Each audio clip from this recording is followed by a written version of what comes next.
ချင်းလုံးကိုယူသွပြီးဆွေးကြီးနဲ့ထိတ်တန်းစင်ကိုတလန်းလာတဲ့သူတယောက်ကတော့ကျောင်းဆရာပါတူးချင်းပိုက်ကျော်ချင်းကစားနည်းမှာမြန်မာနိုင်ငံရဲ့အမြင့်ဆုံးစင်ကိုရောက်ရှိခဲ့ပြီးထိုင်းပိုက်ကျော်ချင်းကျော်မော်တွေနဲ့ရှင်ပြိုင်နိုင်ခဲ့တဲ့အထိကျောင်းဆရာကချေဆွာခဲ့ပါတယ် AR တိုင်းစာတီဖြစ်တဲ့ကျောင်းဆရာကသူ့ကိုယ်သူမိတ်ဆက်ရင်းချင်းလောကမှာကျောင်းဆရာလို့နာမည်တွင်ခဲ့ပုံကိုအခုလိုပြောပါတယ် ကျွန်တော်နာမည်ကတော့ကျောင်းဆရာခေါ်ဆရာလေးခေါ်စောမြတ်မှုပေါ့နော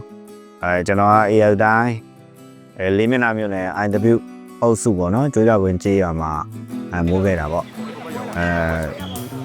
ကျွေးရဝင်ကြေးရမှာတော့၄တန်းကြီးကျောင်းတက်ခဲ့တယ်ပြီးတော့9တန်းကနေ9တန်းထိကိုကျတော့ IW ကျောင်းပေါ့နော်လေးမျက်နှာ IW ကျောင်းမှာကျောင်းတက်ခဲ့တယ်ပေါ့နော်10တန်းကနေ10တန်းထိကိုတော့ရန်ကုန်အာထကတိသင်္ကန်းကျောင်းမှာကျောင်းတက်ခဲ့တယ်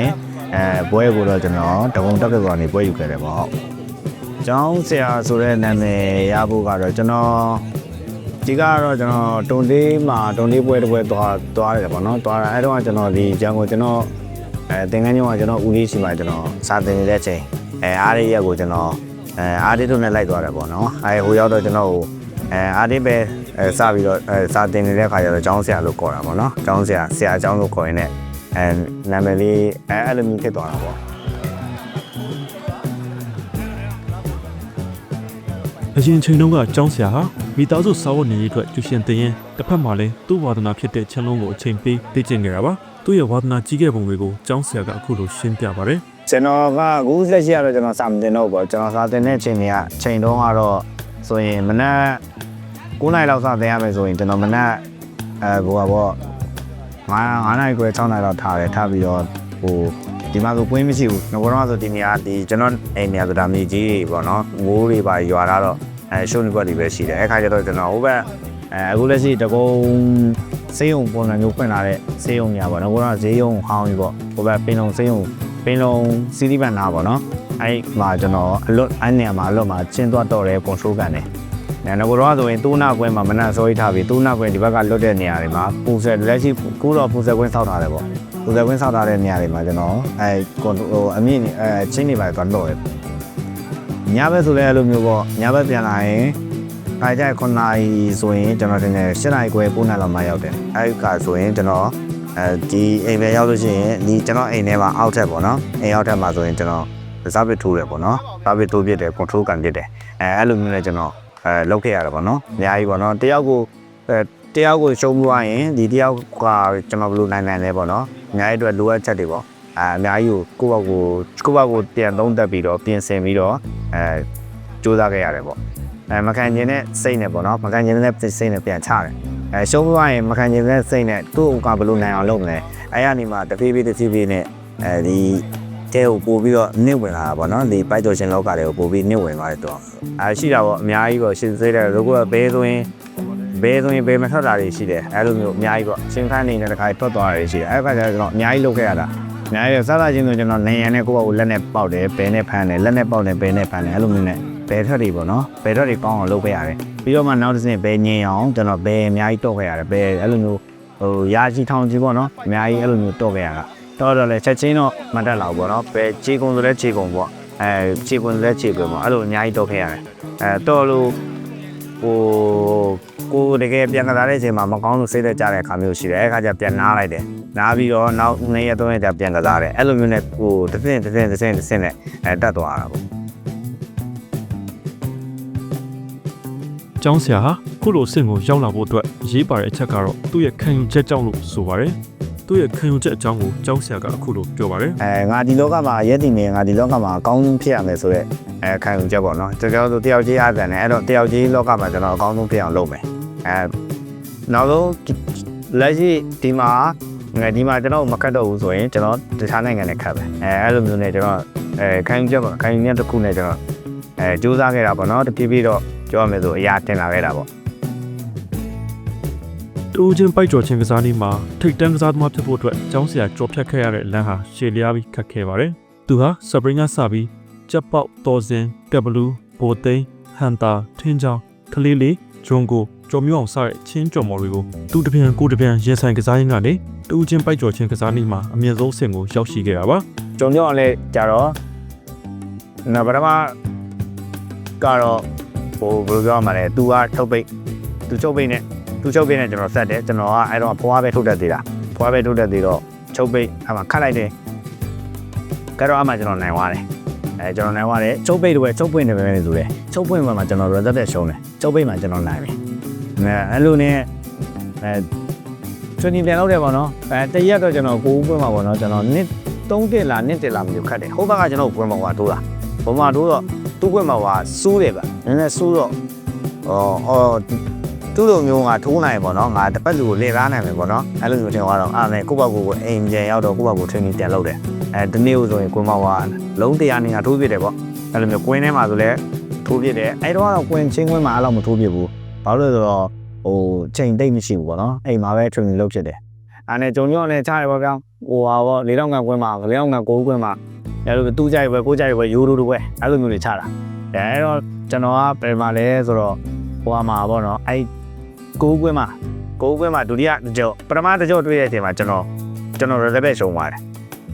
ပထမတစ်ကြောတွေ့တာ reserve ရှုံးတယ်ဂျားထဲမှာဟိုးဘက်ခရမ်းသုံးပါးမှာတစ်ခါထပ်ချတယ်ကျွန်တော်ရှုံးတယ်မကြည့်နိုင်ဘူးကျွန်တော်အဲ့ဒီမှာထပ်ချင်းတယ်အဲ့တော့ကျွန်တော်အဲ့တည်းကကျွန်တော်ပြောရတယ်ကြော်ကြီးလိုမျိုးကတနေ့တော့နိုင်အောင်ခောက်အောင်ပါတော့လို့အဲ့လိုမျိုးပြောရတယ်မကြပါဘူးကျွန်တော်ပြန်ချင်းတယ်သူ့ကြိုက်တယ်ပဲကိုကြိုက်တယ်ပဲရိုးရိုးတစ်ပွဲမှာကျွန်တော်နိုင်သွားတယ်9ပွဲမှာပဲ3ပွဲလုံးနိုင်သွားတယ်နိုင်ပြီးလဲပြီးတော့သူကထက်ချင်းတယ်မချင်းတဲ့လို့တစ်ပင်ပွဲအဲ့တော့စစ်ပင်ပွဲထက်ချင်းတော့စစ်ပင်ပွဲမှာလည်းထက်ကြတယ်အဲ့မှာစစ်ပင်ပွဲပထမတစ်ကြောမှာပေါ့ပထမတစ်ကြောမှာသူ့ကြိုက်တယ်ပဲကိုကြိုက်တယ်ပဲရိုးရိုးပဲကျွန်တော်ကြိုက်9မိနစ်မှာအဲ့တော့သိချင်တော့ကမောင်းကမိုင်းဖြစ်ကုန်တာပေါ့နော်ကျွန်တော်ကအမတ်17မှတ်လောက်ဖြစ်နေသူက6မှတ်လောက်ပဲရှိသေးတယ်ဒါပေမဲ့အဲ့အချိန်မှာသူကနောက်စီးကနေခုံထိုးသွားတာနောက်စီးကနေစီးမကြော်ပဲနဲ့ခုံထိုးသွားတာအဲ့မှာခလူကန်ထိုးသွားတာပေါ့နော်အဲ့မှာကျွန်တော်ရှုံးသွားပြီးတော့သူ့ကြိုက်ပွဲထားတော့သူ့ကြိုက်ပွဲကျွန်တော်နိုင်တယ်အဲ့မှာရိုးရိုးလည်းကျွန်တော်နိုင်သွားတယ်အဲ့ဒါကတော့မကြည့်နိုင်ဘူးအဲ့စစ်ပင်ကုန်းမှာပဲထပ်ချင်းတယ်သူ့ကြိုက်တယ်ပဲကိုကြိုက်တယ်ပဲအဲ့လိုမျိုးပေါ့သူ့ကြိုက်ကအဲ့တော့6ပေ3လားမသိ6ပေ3လားမှနဲ့ရိုးရိုးပဲအဲ့တော့ယူရိုကသူကမကလားရဲလို့ယူရိုတော့မပါတော့သူ့ကြိုက်တယ်ပဲကိုကြိုက်တယ်ပဲနဲ့ပကားလိုက်တယ်အဲ့မှာနှစ်ပွဲခတ်တာနှစ်ပွဲလုံးနိုင်သွားတယ်ပေါ့ဟုတ်တယ်မိုးရွာတယ်မှာအားနဲ့သူကမကြည်နဲ့လို့တဲ့ရှင်းလုံးလေးပြောင်းပေးပါတဲ့ထူးစင်နဲ့ချမယ်တဲ့တပွဲပဲတဲ့ဒီခါမှကျွန်တော်မနိုင်တော့ဘူးဆိုရင်တဲ့ကျွန်တော်နောက်တစ်ခါကျွန်တော်မကတ်တော့ပါဘူးတဲ့သူအဲ့လိုမျိုးပြောတာနောက်ဆိုရင်ကျွန်တော်ဝမ်းမခတ်တော့ဘူးတဲ့ဒါကတော့ကျွန်တော်တို့ဒါနောက်ဆုံးပဲတဲ့တို့ပြီးတော့သူကကျွန်တော်အဲ့လိုပြောပြီးတော့အေးအားဆိုလည်းပြီးတော့ွားဆိုတော့ကျွန်တော်ခတ်ပေးလိုက်တယ်အဲ့ပွဲလဲကျွန်တော်နိုင်တယ်ကျောင်းဆရာဟာသူ့ကိုယ်သူပိုကောင်းအောင်လေ့ကျင့်ရင်းထိုင်းပိုက်ကျော်ချင်းကစားသမားတွေနဲ့တယောက်ချင်းပွဲတွေကိုရှင်ပြိုင်ကစားခဲ့ပါတယ်။သူ့ရဲ့ထိုင်းကစားသမားတွေနဲ့ရှင်ပြိုင်ခဲ့တဲ့အတွေ့အကြုံတွေကိုကျောင်းဆရာကအခုလိုပြောပြပါဗျ။ကျွန်တော်ခံယူချက်ငါဒီလောကမှာဒီလိုရက်နေရင်ကအကောင်းဆုံးဖြစ်ရမယ်ဆိုတော့ခံယူချက်ပေါ့နော်။အဲ့ဒီခံယူချက်ကြောင့်ထပ်ပြီးလေ့ကျင့်ပြီးတော့လက်ရှိမြန်မာနိုင်ငံမှာအခမ်းမဲ့သူမရှိတဲ့အချိန်မှာကျွန်တော်စတင်ပြီးတော့ဆန်နဲ့ဖတ်ခတ်တယ်။ဆန်နဲ့ခတ်တယ်ရှုံးတယ်။ဒါပေမဲ့မကျင်းနိုင်ဘူးကျွန်တော် training ပြန်လုပ်တယ်။ပြီးတော့အနည်းနဲ့ချတယ်။အနေဆုံးပြီးခဲ့တဲ့ရက်လေးမှာသုံးပါတဲ့အနည်းနဲ့မြောက်ဒီမှာချတဲ့ရိုးရိုးတစ်ပွဲ open တစ်ပွဲရိုးရိုးပဲကျွန်တော်ရှုံးတယ် open ပွဲကျွန်တော်နိုင်တယ်မရဆုံးပွဲကပြောမယ်ဆိုရင်ကျွန်တော်မြောက်ဒီမှာစီကိုနိုင်ခဲ့တဲ့ပွဲတွေပွဲရ3-4ပွဲလောက်ရှိပါတယ်အဆန်ကိုကျွန်တော်ဖန်ရမှာပြန်နိုင်ခဲ့တဲ့ပွဲတွေဒီအကြောင်းသားလေးနဲ့ပထမဆုံးစားခဲ့တဲ့အချိန်မှာမော်နယ်မှာနိုင်ခဲ့တဲ့ပွဲတွေအဲ့ပွဲတွေကတော့ဒါအမှန်ရတဲ့ပွဲတွေကြောက်ရမှာပေါ့တယောက်ကြီးမှာဆိုရင်တော့အခက်အခဲဆုံးပြိုင်ဘက်ကတော့အဲ့လိုမျိုးအနည်းကတော့အစီတို့အဆန်တို့ပေါ့နော်ဘာလို့ခက်ခဲလဲဆိုတော့သူတို့စားဖက်ကိုလည်းကိုကတတိထားပြီးဖမ်းရတယ်ပေါ့နော်ပြီးရင်သူတို့လည်းပေါက်အောင်တော်တော်ထိုးယူရတယ်သူတို့လည်းပြန့်အောင်လို့တော်တော်နှက်ယူရတယ်အဲ့ဒါကြောင့်မလို့ပါထိုင်းတွေကအခြေခံကောင်းတဲ့ခါကျတော့သူတို့တရားအခြေခံကောင်းတဲ့ခါကျတော့တော်တော်ကြီးကိုကလုပ်ယူရတာပေါ့နော်ကျောင်းဆရာဟာအခုလိုအဆင့်ကိုရောက်လာဖို့အတွက် training တွေအများကြီးလုပ်ခဲ့ရတယ်လို့ဆိုပါတယ်သူ့ရဲ့ training တွေအကြောင်းကိုကျောင်းဆရာကအခုလိုပြောပါတယ်။နေကတော့အဓိကတော့အမြင်လေးတွေနဲ့ပေါ့နော်သူများလောက်တာဘယ်လိုလုပ်လဲအဲ့လိုမျိုးအမြင်လေးနဲ့မနေ့ဆိုစောထားတယ်ပေါ့နော်လက်ပေးတန်ထားတယ်ပြီးရင်ကွင်းကို8နိုင်လောက်ရောက်အောင်သွားတယ်မနေ့8နိုင်နေ့လေ7လောက်ဒီလောက်တယ်ပြီးရင်ပြန်လာတယ်ညနေပိုင်းရောက်တော့ကျွန်တော်ပွဲတွေလိုက်ခတ်တယ်ကွင်းဒီမှာအဲ့လိုလိုက်ခတ်တယ်ကွင်းဒီမှာနေ့3တွေ2တွေပေါ့နော်ကိုအတွဲရှင်အတွဲကြည့်ပြီးမရှိလို့အဲ့လိုလိုက်ခတ်တယ်အဲ့လိုမျိုးခတ်ပါများတော့တက်လာတယ်ပေါ့နော်အဲ့ပုံစံမျိုးပဲပြောရမှာခုနောက်ပိုင်းတော့ကျွန်တော်46မှာသွားပြီးတော့ training လုပ်ဖြစ်တာပေါ့နော်လောကတော့ဆိုကျွန်တော်ဟိုးဘက်ကျွန်တော်တို့45ရက်ကွက်လာမသိဘူးကျွန်တော်နေရာနိုင်တင်တာဘောလုံးဝင်းထဲမှာကွင်းရှိတယ်အဲ့ကွင်းမှာဆိုရင်ကျောင်းသားလေးနဲ့မော်ဒနယ်ပွဲမကတ်ခင်တော့ဆိုရင်အဲ့ကွင်းမှာကျွန်တော် training သွားလုပ်ရတာမနေ့9နာရီခွဲလောက်ထပြီးရင်ကွင်းကို6နိုင်လောက်ရောက်သွား 6နိုင်ရနေမနေ့7နိုင်ခွဲလောက်ဒီတွင်ကြီးလို့2ရောက်တယ်ကျွန်တော်တပည့်ကြော်တော့ခွေးနဲ့တွင်ကြီးသွားလို့လုပ်ပြီးပြန်လာအဲ့လိုနဲ့အဲ့တော့တလားကြော်လုပ်ခဲ့ရတာစားပစ်တွေလည်းအများကြီးထိုးခဲ့ရတယ်စားပစ်ထိုးတယ်ချင်းပန်းတယ်စားပစ်ထိုးတယ်ချင်းပန်းတယ်အများကြီးလုပ်ခဲ့ရနေ့တိုင်းလို့အဲ့ဒါကြီးပဲလုပ်တာအဲ့လိုကိုလုပ်တဲ့အခါကျတော့တဖြည်းဖြည်းတက်တာပေါ့ ချင်းလုံးဟာအကောင်အဆိုးနှစ်ခုတွန်တွဲပြီးကျောင်းဆရာရဲ့ဘဝတွေကိုဝင်လာခဲ့တယ်လို့ဆိုပါတယ်။တစ်ဖက်မှာချင်းလုံးကြောင့်မိတ်ဆွေတွေတိုးပြီးစီးပွားရေးအခွင့်အလမ်းတွေရလာခဲ့တယ်လို့တစ်ဖက်မှာတော့တိုက်ခိုက်မှုတွေထိုးနှက်မှုတွေနဲ့ရင်ဆိုင်ရတယ်လို့ဆိုပါတယ်။ကျောင်းဆရာကတော့ချင်းလုံးဟာသူ့ဘဝကိုပြောင်းလဲသွားစေခဲ့တယ်လို့ဆိုပါတယ်။ ဟုတ်မယ်တင်တဲ့ကိုဘွားကိုကျွန်တော်တင်တဲ့ချိန်ပြောင်းလဲဖြစ်တယ်ပြောင်းလဲသွားတယ်လို့ထင်တာပါပဲ။ဘာလို့စာသင်နေမယ်ဆိုကြီးစာသင်တဲ့နေရာမှာပဲတဝဲလေသွားနေမှာ။ဟိုစာသင်တဲ့သူကလည်းဘယ်လိုလဲချမ်းသာတဲ့လုပ်ငန်းမျိုးလည်းမဟုတ်ဘူးပေါ့နော်တနိုင်တဲ့ပိုင်းသူငယ်လေးတိုင်းထိုင်သွားနိုင်လာနိုင်စားနေတော့နိုင်တယ်ပေါ့